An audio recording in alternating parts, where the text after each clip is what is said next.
हिंगोली जिल्ह्यातील जिल्हा परिषद शाळांची अवस्था आजही धोकादायक आहे। पावसामुळे खोल्यांना गळती लागली असून विद्यार्थी जीव मुठीत घेऊन शिक्षण घेत आहेत।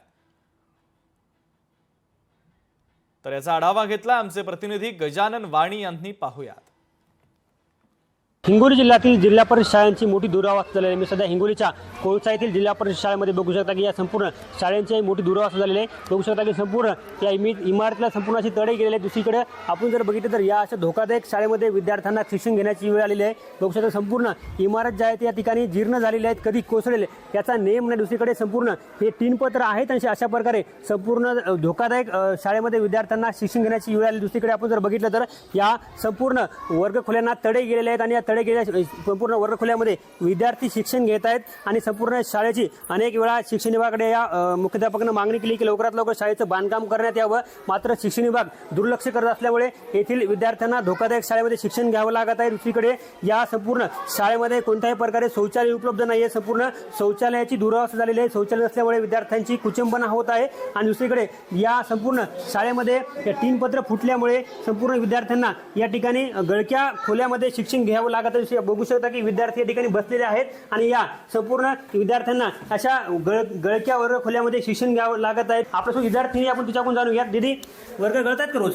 हो, रोज गळतात। पाऊस आल्यावर आमचे वह्या पुस्तकं भिजतात। आता धोकादायक वर्ग खोल्यामध्ये विद्यार्थ्यांना जे आहे ते शिक्षण घ्यावं लागत आहे। अनेक वेळा या शिक्षण विभागाकडे मागणी केलेली आहे की लवकरात लवकर या शाळेचं बांधकाम करण्यात यावं, अशी मागणी आता येथील जे मुख्याध्यापकांनी केली, मात्र तरी देखील शिक्षण विभाग दुर्लक्ष करताना पाहायला मिळते। कॅमेरामन राजेश सोबत गजानन वाणी, लोकशाही मराठी, हिंगोली। या ठिकाणी कसं पाऊस आला तर विद्यार्थ्याचं भरपूर काही नुकसान होतं। पाऊस आल्याच्यानंतर विद्यार्थ्यांना बसण्यासाठी जागाही राहत नाही। ज्या काही बोडकळीच्या रूम आहेत त्यामध्ये विद्यार्थ्यांना पावसाळ्यात बसवता येत नाही, त्यामुळे विद्यार्थ्याचं आर्थिक नुकसान होतं। आमच्या शाळेला नवीन इमारत मिळावी अशी आम्ही मागणी केलेली पण आहे, आमदार साहेबांना पण केलेली आहे। शाळेचे शाळा व्यवस्थापक अध्यक्ष, आम्ही गावातील सरपंच या सर्वांनी मिळून एक आमदार साहेबांना पण निवेदन दिलेलं आहे। या 4 वर्गातलं पाऊस गळत असल्यामुळे 4 वर्ग आमचे बंद आहेत आणि हा तर वर्ग असा आहे की अक्षरशः संपूर्ण छत उडून गेलं। सुयोग असा होता, त्या दिवशी शाळा चालू नव्हती, नाहीतर त्या दिवशी विद्यार्थ्यांची जीवितहानी होऊ शकली असती। याकरता शिक्षण विभागाला माझी विनंती आहे की अशा परिस्थितीमध्ये ग्रामीण भागातील विद्यार्थ्यांनी शिकायचं कसं, म्हणून प्रशासनाला विनंती आहे की लवकरात लवकर आमच्या या शाळेकडे लक्ष द्यावं।